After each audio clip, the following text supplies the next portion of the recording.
Dear students, uh, today let's talk about a different topic, ELT, or in general it's called English language teaching.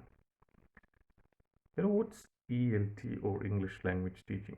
Why is ELT, you know, more specific, more into the primary field, into the mainstream these days? There's only one answer for that. ELT basically deals with the non-native speakers of English, like Indians or Sri Lankans, Pakistanis, the South Asians in general, and other non-native speakers of English, Spanish, French. So, for those countries or those speakers, there are some restrictions or limits for them to understand and to articulate the language. So, in such cases, English language teaching, as a general term, takes place. So, basically, ELT is not an alternative to understanding Russian language, understanding German language, or Spanish, French, or any other language. ELT has some set methodologies and approaches. ELT has got different formats actually. You might have heard of TESOL, TEFL, ESL, things like that. Those acronyms. You are, I'm sure that you are familiar with the term IELTS or IELTS, the International English Language Testing System. That is part of ELT, or that's been dealt by, that's been taught by, taken by expert teachers in English language. So there are, you know, different activities and approaches in order to maintain the standards of English language. TEFL is the first one. We'll take the example of TEFL. TEFL. What does that mean? Teaching English to speakers of other languages, or teaching English as a foreign language. TEFL, teaching English as a foreign language to speakers of other languages. That's the basic theme. So it can also take place in an English speaking country as well. When you move to an English speaking country like Canada or UK or Ireland, Australia, New Zealand for your higher education, and during your education, if you want to get motivated, or if you want to upgrade the skills of your English language, you need to undergo a TEFL course. There are many language schools which will be handling TEFLs in these TEFL in these countries. Authorized, approved TEFL language centers, language schools, in fact. So those particular language schools will manage your understanding or your level of English, and they will upgrade it. Your skills will be upgraded by those language schools, or ultimately, I should say that the teachers who are experts in English language teaching will handle it. That is TEFL, teaching English as a foreign language. So in that case, the specificity of that particular term, TEFL, TEFL, teaching English as a foreign language, means that you have already learned some languages. Like as Indians, we have started learning Malayalam or Malayalis. In general, we are saying that because we are Malayalis or Indians, we have started learning one of the regional languages in India or Malayalam, say for example. Additionally, you have learned the national language, which is Hindi. So you have come across both these languages. Plus, additionally, you are trying to learn or you're learning a foreign language as well, that is English. So, first language, Malayalam. Your second language, you have studied Hindi, and the foreign language is English. That's the difference between understanding or learning a language, a foreign language, and acquiring your mother tongue. Uh, that's more important when it comes to TEFL, teaching English as a foreign language, because TEFL teachers, sometimes they may be native speakers, sometimes the TEFL teachers, the majority of the time you can expect native speakers or native teachers who deals with the language teaching methodologies. But these days you have enough opportunities, like the Cambridge University has come up with a very impactful course named CELTA, which is a Cambridge English Language Testing agency assessment actually. So CELTA. So if you complete that course within 5 weeks, the duration is 5 weeks. So after completing the CELTA course, you can enroll as a TEFL teacher. There is no mandatory law saying that a TEFL teacher must be a native speaker, a native teacher. These days, we have a lot of native speakers, non-native teachers who engages classes for uh, students of TEFL. CELTA is Cambridge University's. There's another one which is done by Trinity College London, which is CertiSol, the certificate course in teaching English for speakers of other languages. Speakers of other languages, same case. It's TESOL and TEFL is almost the same. CertiSol and CELTA. Those are the basic courses for teaching English to speakers of other languages. An advanced level of these courses is like Delta, which is a diploma level for Cambridge University, and DIPTISOL, diploma in TESOL. So both these are advanced level TESOL courses. So you have after completing one of these TESOL courses like CertiSol or CELTA, you have a lot of opportunities across the globe, because these days English is getting prioritized over other languages because of this uniqueness and universality, universal acceptance as a global language. You need English to exist in this world.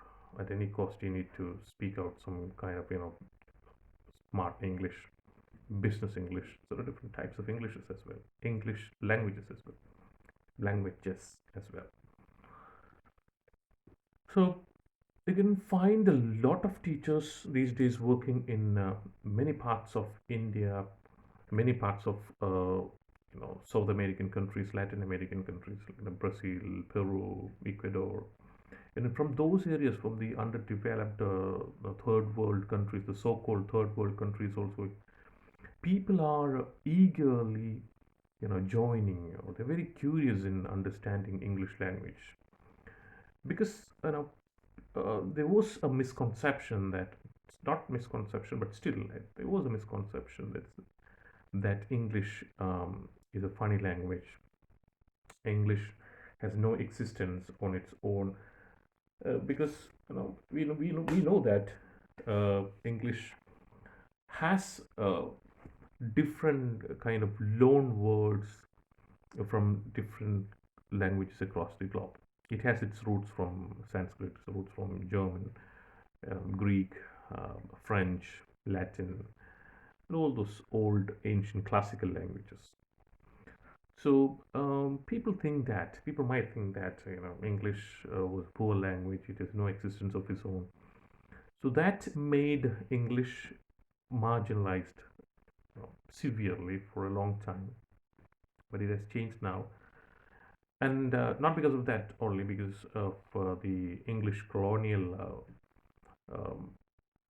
malpractices, anomalies which they have done during the colonial period. People became very much oppressed during that period, and they were not that much interested in learning English. Uh, but now the system has changed. The situation has changed. English has developed as a global language. It is the need of an hour. So people from everywhere, especially, if you can take the example of China, you have a lot of learners from China who are seeking English-speaking courses across the globe. You have you will be well paid when you get into one of the language schools, English language schools in China. And for that also you need to complete the TESOL TEFL course, one of the TESOL TEFL course, in order to enroll as a teacher there. So that's the difference, because China was once a bamboo curtained country. No one were supposed to know anything about China. They never wanted to be, globalized. They never wanted to be anyone to, intrude into their country, to come to their country for job seeking and things like that. But now the situation has changed drastically, and China wanted them to be placed as a superpower in the world, and they know the importance of English. So they have started opening a large scale of English schools across the country. Pan China, they have a lot of English schools. Students are well versed in English. Not just that, the part of China, Hong Kong, since Hong Kong is a part of China, they speak very good English because they were under the British rule till 1992. So they speak very good English, and they want, in order to match with the Hong Kongese people, the Cantonese people in Hong Kong, Chinese people also, the Mandarin speaking people also wanted to speak very good English. So they also started to develop, different kinds of approach, a different methodology to, articulate nice pronunciation, the right kind of pronunciation, standard English or received pronunciation, or what we've been calling the BBC English. So that's one important thing that you should keep in mind when you come across teaching English as a foreign language or teaching English for speakers of other languages. Then there is one thing that you should understand is that English language teaching is not like teaching other languages, because English language teaching is currently in the format of we are offering, we have to undergo teaching with the help of online methodologies. It's like virtual platforms. Sometimes you should, or better in general, we should call it as blended learning for English language teaching, or hybrid learning for language learning, because we can't be confined within the four walls of a classroom and understand English language. It's not possible these days, because online, while doing online classes or online engagements for English language teaching, you'll come to know more about people who speak across or beyond uh, your reach, because you'll get access to more people who use English language. You will get access to more English teachers across the globe, so that you will understand how they approach English language in a different manner compared to your teacher who is teaching in a different manner. So you can compare it. So comparing and contrasting language teaching on the basis of your teachers is also very important in the case of English language teaching. So as we have discussed before, language acquisition, English language acquisition or language learning is also part of ELT, English language teaching. So, as we have mentioned, English language acquisition or language acquisition is a innate thing, which is already there in your mind. It is a slow process. It's a gradual process which you've been, acquiring over the years, acquiring over your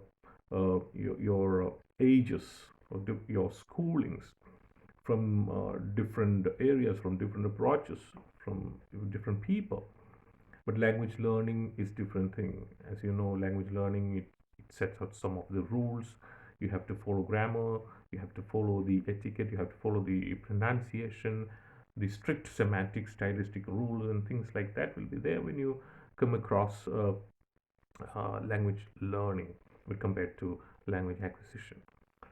So as non-natives, we normally do language learning compared to language acquisition.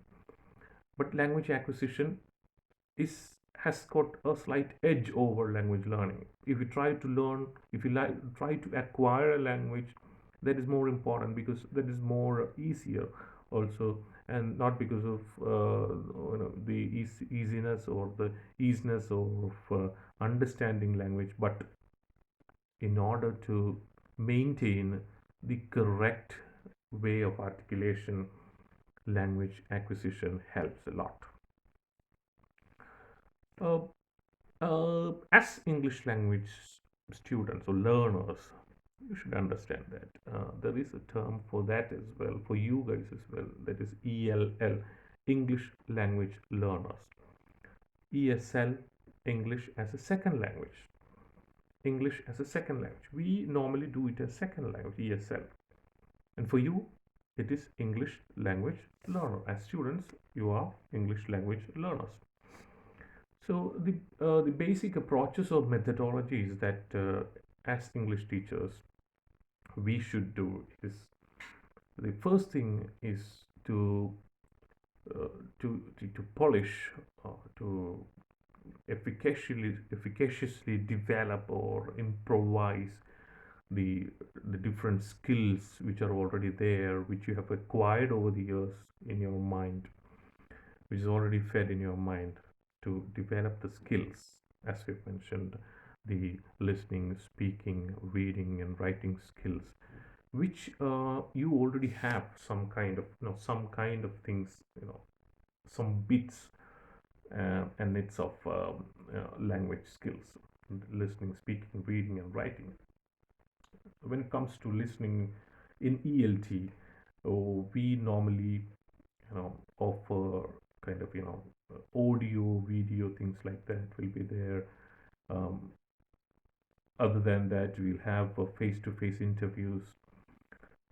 They will be there. That will be there. Plus, additionally, what as English language teachers do is ask the students to, or push or force the students to listen to BBC English, which is considered as one of the, not one of the, it is the standard form of language usage, wherein you can find the RP or received pronunciation, the standard English, the Queen's English, the London English, as we call it, the standard English, which is been followed by BBC. So we'll ask normally the students, our students, to uh, follow BBC radio or BBC News TV channels like that.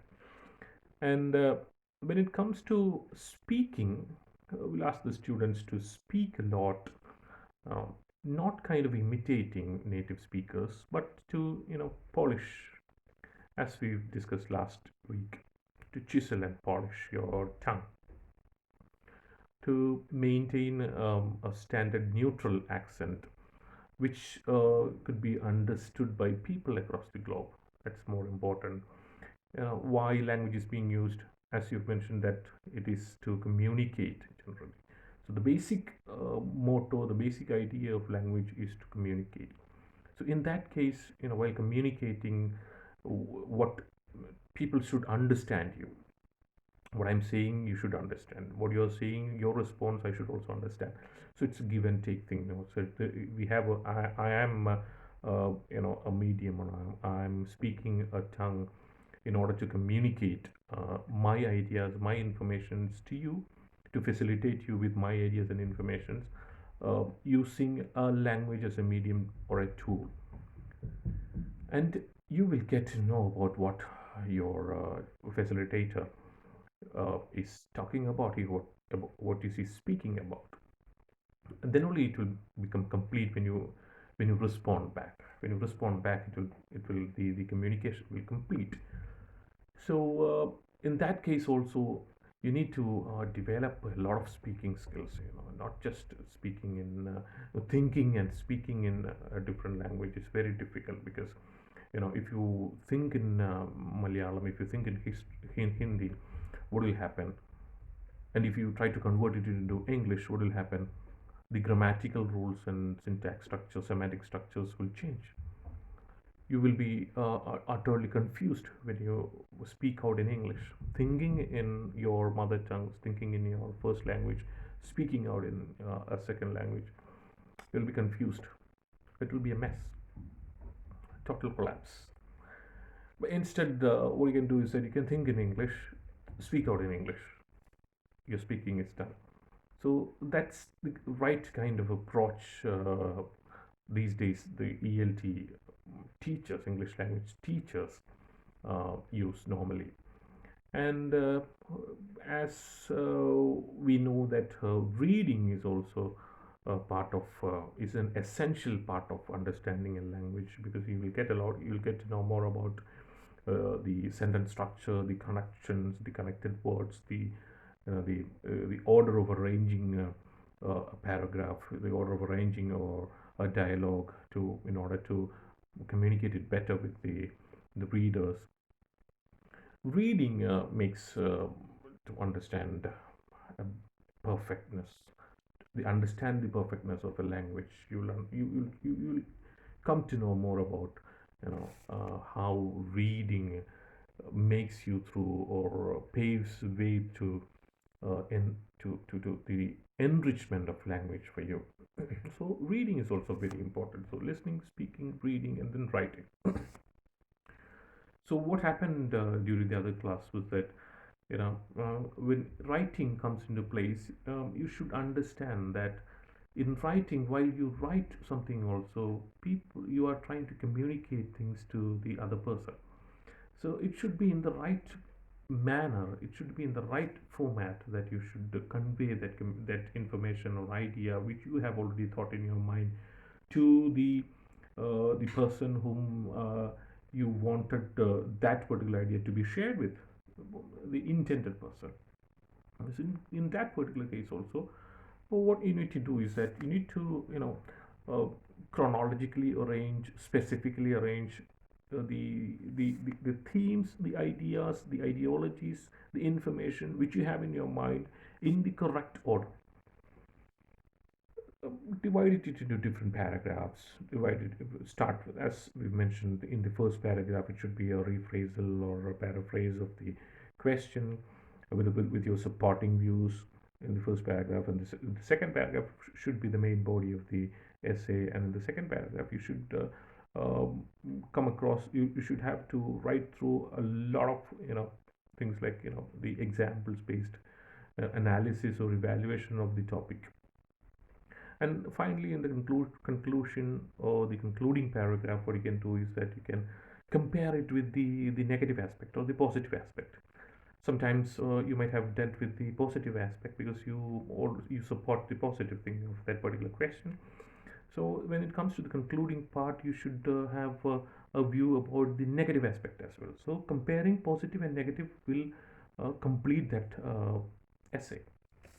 So writing is also, the more you write, the more you understand the connections between words. The more you write, you will get to know more about sentence connections, how to create good sentences, meaningful sentences to form good paragraphs and good essays. So these are the different types of skill training which, as English language teachers, the teachers normally do. The different approaches that it's been handled by the English language teachers.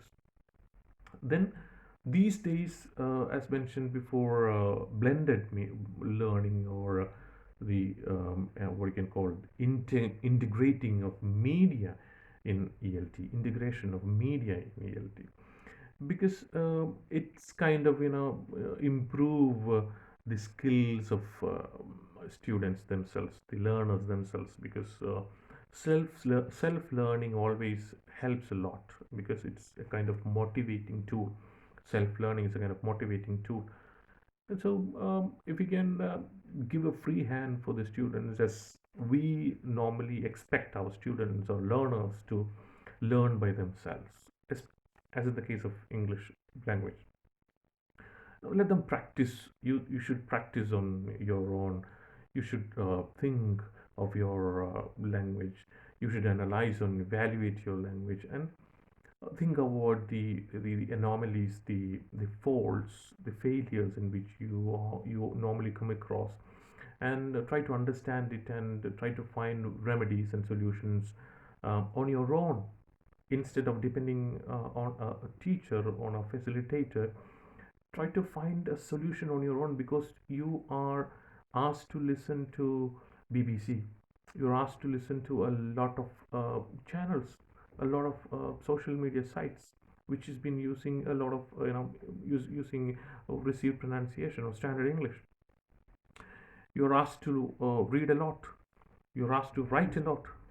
Then while using while speaking out also, you should find out faults and understand your problems, and try to find remedies and solutions for that problem.